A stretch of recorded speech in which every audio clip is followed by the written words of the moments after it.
Jake's POV. I was in the audience, sitting on a chair of vines, watching as the naming ceremony took place. Today was busy, apparently, with 12 individuals participating and declaring their names. The Grand Duke had sent us a request yesterday to see him in his private chambers after the ceremony, and had given permission for me to attend it as his guest, since familiars weren't normally allowed. Just as one Nume left, Luna, Suma's mother, flew up and took her place before the Grand Duke.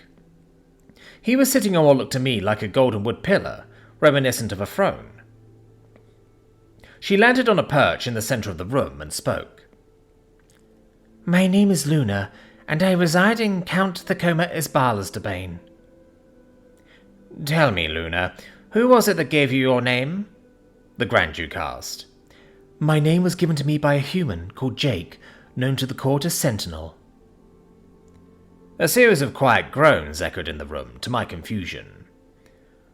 "This court knows of this Sentinel. You are not the first Nume to receive a name from him.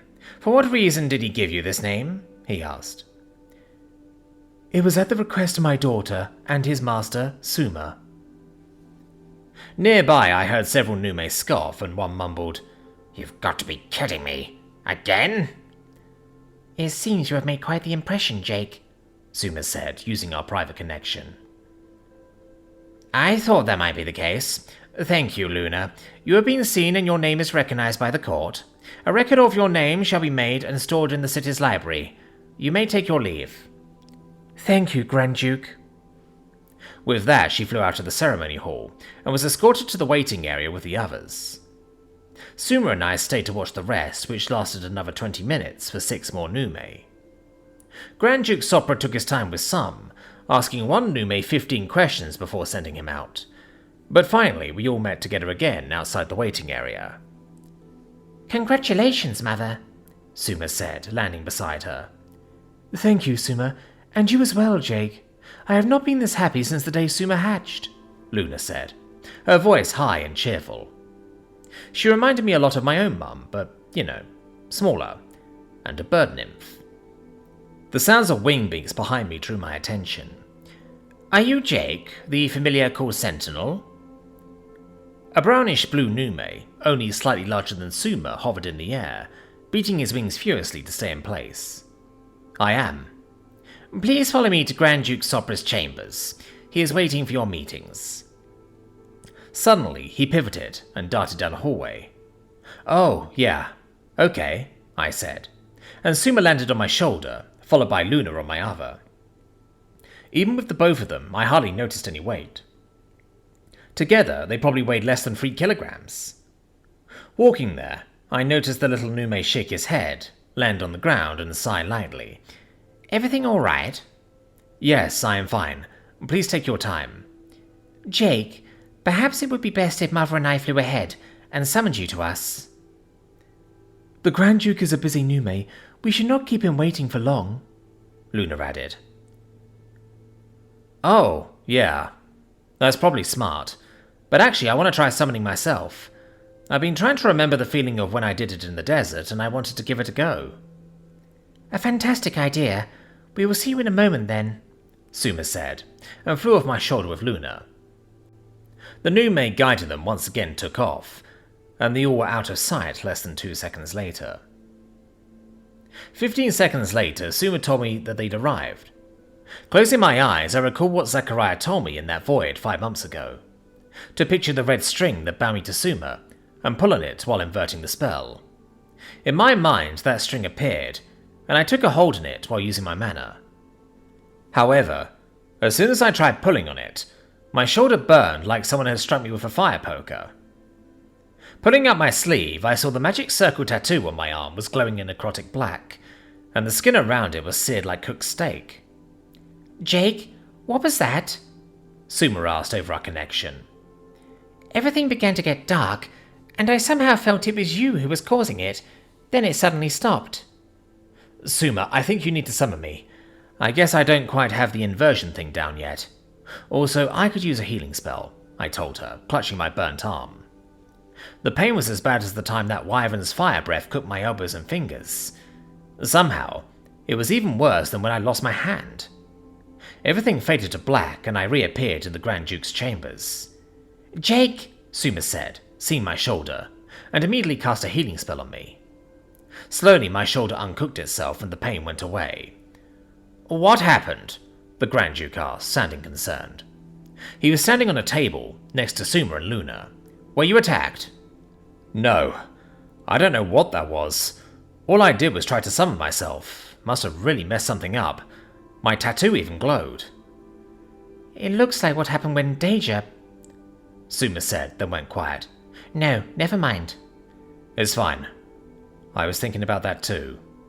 "The familiar's curse," the Grand Duke said. "Ah, Grand Duke Sopra, my apologies for this," Suma said. "It is no issue, as long as you're all right." "But why would the curse hurt me? All I did was try to summon myself to Suma's side." "And yet, it was Suma whose body began to fade away.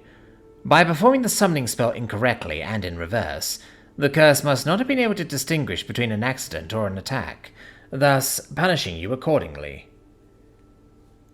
"Grand Duke Udoka Sopra, you have my sincere apologies for all of this.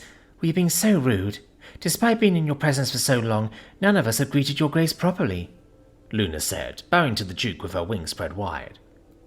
"Please, that is unnecessary. Suma and Jake are old acquaintances, and I am the one who invited you all here. Be at ease. Could I offer you anything to eat? I can have my assistant bring you fruits or even meat." "Your kindness knows no bounds, your grace, but we could not impose," she said, still bowing. "I appreciate the offer, but must decline," Suma said. "I'll take some juice if you got it," I said, half joking. But really, some juice sounded great. Getting healed still makes me tired, even though I was getting used to it, and something sweet would have been awesome. He didn't know what juice was, and we continued with the meeting. "I wanted to discuss a matter of your name, Lady Luna. It is of the utmost importance." "My name? Is there a problem with storing it, or perhaps something else that prevents its registry?" Suma asked. "In a manner of speaking, yes. As the two of you well know, the nobles in this area are dissatisfied that Jake has named so many commoners, even going so far as to have attacked you years ago," the Duke said, shaking his head. "Unfortunately, problem has not improved much in your absence. One of the other new Mayu named, a blacksmith commoner, was harassed by the nobles for some time, until I put a stop to it. I fear you, Lady Luna, will face similar pestering." "What? I do not understand. Why would they be so offended by my receiving a name?" Luna asked. "Because they are selfish, entitled, and— Oh, my apologies, Grand Duke. I did not mean to imply you were—" Suma said, and began to stutter upon realizing she had accidentally insulted the Duke as well. "No offense taken, Lady Suma. I am not nobility any longer, and was happy to free myself from that title years ago. Besides, you are correct. There are many things, not the least of which is deplorable," the Duke said, cold hatred in his voice. That was something Suma had told me once, that the Grand Duke was a title only obtainable if you relinquished your noble title and served the Grand Sanctum until your death. Apparently it was more of a religious title, with an official position within the government. Some Grand Dukes opposed the crown, others appeased them, but they were all free to choose. I would suggest that you leave Zakashim for a while to let their tempers cool, and for me to navigate my way through them to protect you. I have had some experience with this in the past, so it will only take a few weeks." "Where am I to go?" Luna asked, concerned. "Well, Suma and I were going to travel to the royal capital next week. You could join us," I offered. "An excellent idea," the Duke said. "But if I may, why are you going to Ambos Ompera?" "We plan to resign from the army," Suma said. "I see, but that is easier said than done. Why do you need to go to the capital for that? Is it normally done on your assigned base or by proxy?" he said. "We have another method," I added. The Duke nodded. "So I take it the rumors are true, then. You have met with Her Majesty Queen Ompera?" "Yeah," I said.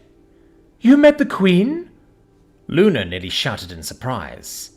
"Loud!" I said, holding my ear. From where I was sitting, she was basically next to my head. Why do people always scream in my ear? This keeps happening. I am sorry, but the Queen... And I take it you cannot tell anyone why? He asked. Pretty much, I said. He sighed. Well, either way, it is a good idea to leave for a while. Well, unless there was anything else you wanted to discuss, I need to see a Nume about a flying room-powered bicycle, which sounds like a euphemism, but I assure you it isn't, I said. Thank you for your warning, Your Grace, Luna said, and both she and Suma bowed. With that, the Duke bid us farewell, and we were escorted out by the assistant again.